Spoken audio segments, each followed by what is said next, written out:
And आज हम NEP 2020 को एक बार समझते हैं। तो ये तो इंडेक्स है आपका कि हम इसमें क्या क्या पढ़ेंगे। जैसे नीति का अर्थ क्या होता है, नीति 2020 की नीति जो है उसका परिचय, कस्तूरीरंगन समिति, एनईपी 2020 के उद्देश्य, शिक्षा मंत्रालय, एकेडमिक बैंक ऑफ क्रेडिट, सकल घरेलू उत्पाद, स्कूली शिक्षा, बच्चों के बस्ते का वजन, शैक्षिक भाषा में सुधार, स्नातक पाठ्यक्रम, कॉमन एडमिशन टेस्ट, एक समान नियम, नवीन शैक्षिक केंद्र, शिक्षकों से संबंधित सुधार, उच्च शिक्षा आयोग, अनुसंधान, स्कॉलरशिप पोर्टल, खुला विद्यालय योजना, परीक्षण तथा मूल्यांकन, सकल नामांकन अनुपात, साक्षरता संदर्भ सूची। हम इसको स्टार्ट करते हैं। यह अपनी एनईपी नेशनल एजुकेशन पॉलिसी 2020, इसको हिंदी में राष्ट्रीय शिक्षा नीति कहते हैं। आप नीचे देख सकते हैं ministry of human resources development, ये है, पहले नाम था इसका, अब इसका नाम एजुकेशन डिपार्टमेंट कर दिया गया है। नीति का अर्थ, नीति से तात्पर्य किसी सरकार, संगठन, संस्था आदि द्वारा बनाए गए उन सिद्धांतों, नियमों व निर्देशों के समुच्चय से है जिसे किसी विषय से संबंधित समस्याओं के समाधान और समाज के कल्याण के लिए बनाया जाता है। नीति का निर्माण संस्थाओं द्वारा एक विशेष समयावधि के लिए विस्तृत अध्ययन, सावधानी एवं संबंधित समस्याओं एवं उसके समाधान को ध्यान में रखते हुए कुछ लक्ष्यों एवं उद्देश्यों की पूर्ति के लिए किया जाता है। शिक्षा संविधान की 7वीं अनुसूची के समवर्ती सूची में शामिल है। अतः भारत में शिक्षा नीति का निर्माण केंद्र एवं राज्य सरकारों दोनों के द्वारा किया जाता है। राष्ट्रीय शिक्षा नीति 2020 का सामान्य परिचय।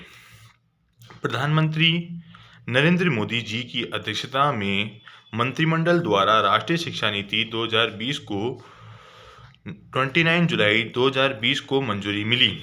नई शिक्षा नीति में 24 वर्ष पुरानी एनईपी 1986 को प्रतिस्थापित किया है। इस नीति का निर्माण कस्तूरीरंगन समिति द्वारा किया गया।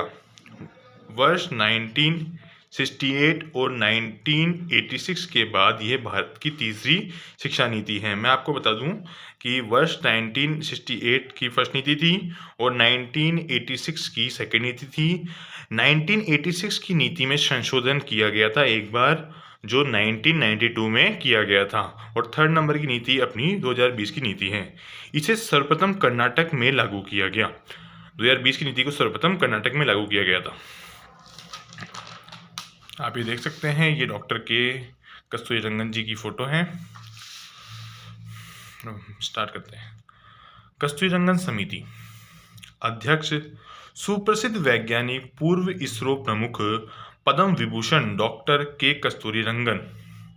समिति का गठन जून 2017 में किया गया। इस समिति ने अपनी रिपोर्ट 31 मई 2019 को प्रस्तुत की, अर्थात मई 2019 में राष्ट्रीय शिक्षा नीति का मसौदा कैबिनेट को प्रस्तुत किया गया, जिसे 29 जुलाई 2020 को स्वीकृति मिली, अर्थात मंजूरी मिली। इस समिति में एक अध्यक्ष और 8 अन्य सदस्य थे। एनईपी 2020 का उद्देश्य। राष्ट्रीय शिक्षा नीति 2020 का मुख्य उद्देश्य भारत को एक वैश्विक ज्ञान महाशक्ति बनाना है। इस नीति में अन्य 5 बातों पर बल दिया गया है। शिक्षा की पहुंच, समानता, गुणवत्ता, वहनीय और उत्तरदायित्व, ये 5 बातें इस नीति के आधारभूत सिद्धांत हैं। छात्रों को जरूरी कौशलों एवं ज्ञान से लैस करना और विज्ञान, टेक्नोलॉजी, अकादमिक क्षेत्र और इंडस्ट्री में कुशल लोगों की कमी को दूर करते हुए देश को ज्ञान आधारित सुपर पावर के रूप में स्थापित करना। छात्रों में रचनात्मक सोच, तार्किक निर्णय और नवाचार की भावना को प्रस्तुत करना है। ऑनलाइन शिक्षा और डिजिटल शिक्षा को बढ़ावा देना। भाषाई बाध्यताओं को दूर करने, दिव्यांग छात्रों के लिए शिक्षा को सुगम बनाने आदि के लिए तकनीकों को बढ़ावा देना आदि। अब आगे चलते हैं फिर। शिक्षा मंत्रालय। मानव संसाधन विकास मंत्रालय का नाम बदलकर शिक्षा मंत्रालय कर दिया गया। 1985 से पहले ये मंत्रालय शिक्षा मंत्रालय ही था, जिसे 1985 में बदलकर मानव संसाधन विकास मंत्रालय कर दिया गया था। Academic bank of credit (ABC) विभिन्न उच्च शिक्षा संस्थानों से प्राप्त अंकों या क्रेडिट को डिजिटल रूप में सुरक्षित रखने के लिए एक academic bank of credit (ABC) दिया जाएगा, जिससे अलग अलग संस्थानों के छात्रों को प्रदर्शन के आधार पर डिग्री दी जा सके। सकल घरेलू उत्पाद (GDP) भारत में उत्कृष्टता से साथ शिक्षा के लक्ष्य को पाने के लिए तथा देश एवं अर्थव्यवस्था से जुड़े लाभों की बहुलता के कारण यह शिक्षा नीति केंद्र तथा सभी राज्य सरकारों द्वारा शिक्षा में निवेश को पर्याप्त रूप से बढ़ाने का समर्थन करती हैं। शिक्षा में सार्वजनिक निवेश को बढ़ाने हेतु केंद्र एवं राज्य सरकारें मिलकर काम करेगी, जिससे कि शिक्षा निवेश को सकल घरेलू उत्पाद ग्रॉस डोमेस्टिक प्रोडक्ट (GDP) 6% तक पहुंचाया जा सके। स्कूली शिक्षा, स्कूल एजुकेशन। नई शिक्षा नीति में वर्तमान में सक्रिय 10+2 के शैक्षिक मॉडल के स्थान पर शैक्षिक पाठ्यक्रम को 5+3+3+4 प्रणाली के आधार पर विभाजित करने की बात कही गई है। 5 में आपके जो फर्स्ट से पहले जो होती है नर्सरी, प्रेप, KG, वो सब आ जाएगी। फिर प्लस मतलब 5 के 2 पार्ट हैं, 3+2। 3 में आपकी प्री प्राइमरी आएगी, +2 में आपकी फर्स्ट और सेकंड क्लास आ जाएगी, +3 में आपकी 3, 4, 5 और इस 3 में 6, 7, 8 +4 9, 10, 11, 12 के आधार पर विभाजित करने की बात कही गई है। वर्तमान में 3 से 6 वर्ष की आयु के बच्चे 10+2 वाले ढांचे में शामिल नहीं हैं, क्योंकि 6 वर्ष के बच्चों को कक्षा 1 में प्रवेश दिया जाता है।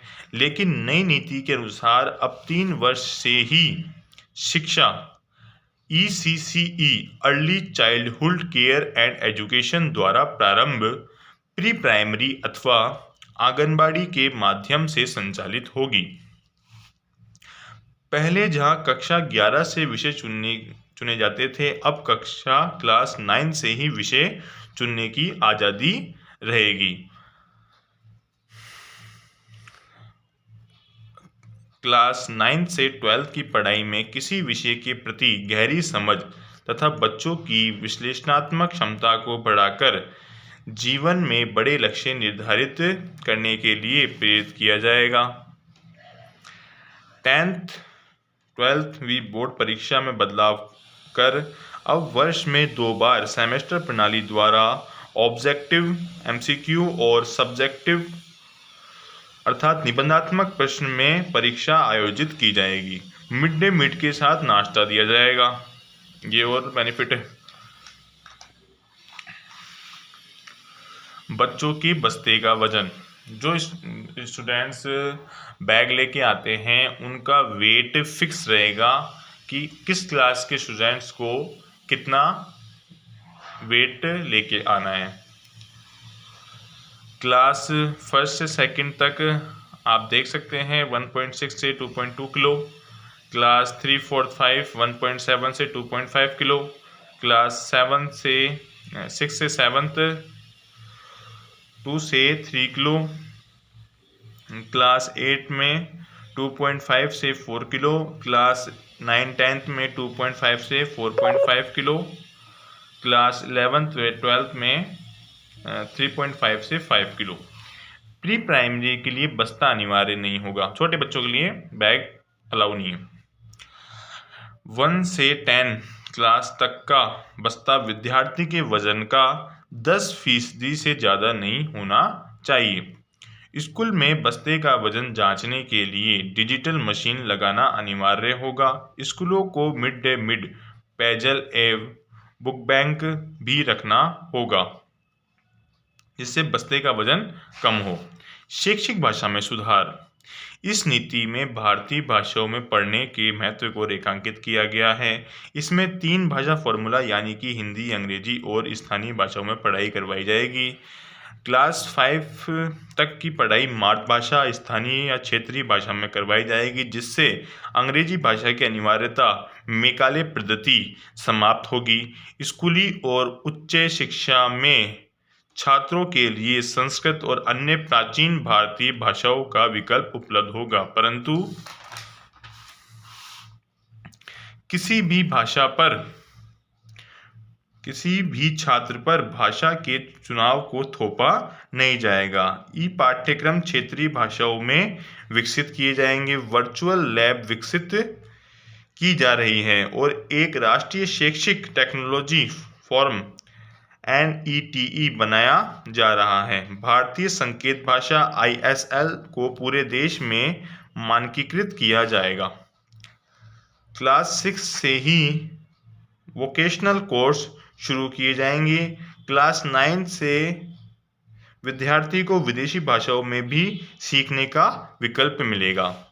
भारतीय भाषाओं के संरक्षण और विकास के लिए भारतीय अनुवाद और व्याख्या संस्थान तथा फारसी, पाली और प्राकृतिक भाषाओं के लिए राष्ट्रीय संस्थान स्थापित किया जाएगा। स्नातक पाठ्यक्रम UG, PG। नीति के अंतर्गत स्नातक पाठ्यक्रम में मल्टीपल एंट्री एंड एग्जिट व्यवस्था को अपनाया गया है। इसके लिए 3 या 4 वर्ष के स्नातक पाठ्यक्रम में छात्र कई स्तरों पर पाठ्यक्रम छोड़ सकेंगे और इसी के अनुरूप उन्हें डिग्री या प्रमाण पत्र दिया जाएगा। 1 वर्ष की पढ़ाई करने पर, मतलब फर्स्ट ईयर आपने कंप्लीट कर लिया अगर, तो आपको सर्टिफिकेट मिल जाएगा। सेकेंड ईयर आपने कंप्लीट कर दिया तो आपको डिप्लोमा मिलेगा। थर्ड ईयर आपने अगर कंप्लीट कर दिया तो आपको पूरी डिग्री मिल जाएगी। और आपने 4 वर्ष की पढ़ाई कर ली तो आपको रिसर्च की डिग्री मिलेगी। नई शिक्षा नीति में MPhil की समाप्ति कर दी गई है। नई शिक्षा नीति के अंतर्गत MPhil कार्यक्रम को समाप्त कर दिया गया है। अब MPhil नहीं होगी। जैसे कि होता क्या था, ग्रेजुएशन के बाद जैसे MA होती है, ऐसे एक MPhil भी होती है, तो अब नहीं होगी वो। Common admission test. उच्च शिक्षण संस्थानों में प्रवेश के लिए कॉमन परीक्षा होगी, जिसे राष्ट्रीय परीक्षा एजेंसी करवाएगी। संस्था के लिए यह प्रवेश परीक्षा अनिवार्य नहीं है। मतलब हर कॉलेज के लिए ये कंपलसरी नहीं है कि कराए या नहीं कराए, अपनी अपनी चॉइस के हिसाब से। एक समान नियम। केंद्रीय विश्वविद्यालय, राज्य विश्वविद्यालय, डीम्ड विश्वविद्यालय और प्राइवेट विश्वविद्यालय सब एक समान नियम बनाएंगे। नवीन शैक्षिक केंद्र। भारत के सर्वश्रेष्ठ महाविद्यालयों को अपने परिसर अन्य देशों में स्थापित करने के लिए प्रोत्साहित किया जाएगा। साथ ही विश्व के चुनिंदा विश्वविद्यालयों शीर्ष 100 में से को भारत में संचालित करने की अनुमति दी जाएगी। विश्वविद्यालय अनुदान आयोग UGC, अखिल भारतीय तकनीकी शिक्षा परिषद AICTE और national council for technical education NCTE को समाप्त कर रेगुलेटरी बोर्ड बनाई जाएगी। ये सब कैंसिल और अब रेगुलेटरी बोर्ड बनाई जाएगी। शिक्षकों से संबंधित सुधार। वर्ष 2030 तक शिक्षण कार्य अध्यापन के लिए न्यूनतम डिग्री योग्यता 4 वर्षीय एकीकृत BEd डिग्री का होना अनिवार्य किया जाएगा। संविदा शिक्षक रखने की बजाय नियमित शिक्षक भर्ती पर जोर दिया जाएगा। शिक्षकों का उन्नयन करने के लिए, तब विकास करने के लिए एक तरीके से नेशनल मेंटरिंग प्लान शुरू किया जाएगा। शिक्षकों के लिए राष्ट्रीय अध्यापक शिक्षा परिषद द्वारा वर्ष 2022 तक राष्ट्रीय प्रोफेशनल मानक NPST तैयार किया जाएगा। प्रत्येक शिक्षक से अपेक्षित होगा कि वह व्यावसायिक विकास, पेशे से संबंधित आधुनिक विचार, नवाचार और खुद में सुधार करने के लिए स्वेच्छा से प्रत्येक वर्ष 50 घंटों के सतत व्यावसायिक विकास कार्यक्रम में हिस्सा लें। शिक्षकों को गैर शिक्षण गतिविधियों, जटिल प्रशासनिक कार्यों, मिड डे मील से संबंधित कार्यों में शामिल न करने का सुझाव दिया गया है। राष्ट्रीय अध्यापक शिक्षा परिषद द्वारा एनसीईआरटी के परामर्श के आधार पर अध्यापक शिक्षा हेतु राष्ट्रीय पाठ्यचर्या की रूपरेखा NCFTE 2021 का विकास किया जाएगा। उच्च शिक्षा आयोग चिकित्सा एवं कानूनी शिक्षा को छोड़कर पूरे उच्च शिक्षा क्षेत्र के लिए एक एकल निकाय के रूप में भारत उच्च शिक्षा आयोग, higher education commission of India HECI का गठन करने का प्रावधान किया गया है। भारत उच्च शिक्षा आयोग के कार्यों का प्रभावी एवं पारदर्शितापूर्ण निष्पादन के लिए 4 संस्थानों एवं निकायों के गठन का प्रावधान किया गया है, जैसे राष्ट्रीय उच्चतम शिक्षा नियामकीय विनियमन हेतु सामान्य शिक्षा परिषद GEC मानक निर्धारण हेतु, उच्चतर शिक्षा अनुदान परिषद HEJL वित्त पोषण हेतु, राष्ट्रीय पर्याय परिषद NAC प्रत्यायन हेतु, अनुसंधान रिसर्च राष्ट्र में गुणवत्तापूर्ण अनुसंधान को सही रूप में उत्प्रेरित और विकसित करने के लिए तथा सभी प्रकार की वैज्ञानिक एवं सामाजिक अनुसंधानों पर नियंत्रण रखने के लिए NRF का गठन किया गया है। स्कॉलरशिप पोर्टल SC, ST और OBC के सामाजिक व आर्थिक रूप से पिछड़े छात्रों के लिए राष्ट्रीय स्तर पर स्कॉलरशिप पोर्टल का निर्माण किया जाएगा। स्कॉलरशिप प्रदान कर स्कूल में आने वाले बच्चों को मुख्यधारा से जोड़ा जाएगा। नई शिक्षा नीति में जेंडर इंक्लूजन फंड और वंचित क्षेत्रों एवं समूहों के लिए विशेष शिक्षा क्षेत्र की स्थापना पर बल दिया गया है। इसके अंतर्गत बुनियादी सुविधाओं से वंचित क्षेत्रों एवं समूहों के लिए बालक बालिका समावेशी कोष और विशेष शिक्षा जोन स्थापित करना भी शामिल है। खुला विद्यालय योजना से कि आप समझ सकते हो ऑनलाइन एजुकेशन एक तरीके से। नई शिक्षा नीति में सकल नामांकन अनुपात को बढ़ावा देने में महत्वपूर्ण भूमिका हेतु खुली और दूरस्थ शिक्षा के विस्तार की बात कही गई है। ऑनलाइन पाठ्यक्रमों और डिजिटल संग्रहों अनुसंधान के लिए वित्त पोषण, बेहतर छात्र सेवाएं MOOC द्वारा क्रेडिट आधारित मान्यता आदि जैसे उपायों को ये सुनिश्चित करने के लिए अपनाया जाएगा कि ये उच्चतम गुणवत्ता वाले इन क्लास कार्यक्रमों के समतुल्य हो। देश के युवा जो किसी संस्था में नियमित रूप से अध्ययन नहीं कर सके उन्हें NIOS national institute of open schooling और राज्यों के ओपन स्कूलों द्वारा चलाए जा रहे ODLC open and distance learning कार्यक्रम से जोड़कर पढ़ाया जाएगा। IIT और IIM की तरह MERU की स्थापना की जाएगी। परीक्षण तथा मूल्यांकन छात्रों को वर्ष में 2 बार बोर्ड परीक्षा देनी होगी। प्रथम वस्तुनिष्ठ तथा दूसरी निबंधात्मक। इससे बोर्ड परीक्षाओं के उच्चतम जोखिम को समाप्त कर दिया जा सकेगा। विश्वविद्यालय प्रवेश परीक्षा संपूर्ण देश में एक समान होगी। इसे राष्ट्रीय परीक्षा एजेंसी द्वारा वर्ष में 2 बार करवाया जाएगा। छात्र का रिपोर्ट कार्ड 360 डिग्री असेसमेंट के आधार पर उसके व्यवहार, अन्य पाठ्य सहगामी क्रियाओं तथा मानसिक क्षमताओं को ध्यान में रखकर तैयार किया जाएगा, जिससे मूल्यांकन छात्र, शिक्षक और सहपाठियों द्वारा किया जा सकेगा। इसका मतलब ये है कि अब जो आप एग्ज़ाम दे के आओगे और उसमें जो आपका स्कोरिंग जो होएगा, मार्क्स जो आपको दिए जाएंगे, वो केवल आपके उस कॉपी को चेक करके नहीं दिए जाएंगे, बल्कि आपकी जो भी आपने किया है साल भर, उसके आधार पर आपको नंबर दिए जाएंगे, जिसमें छात्र भी, शिक्षक और सहपाठी वो आपको मतलब एक तरीके से नंबर देंगे।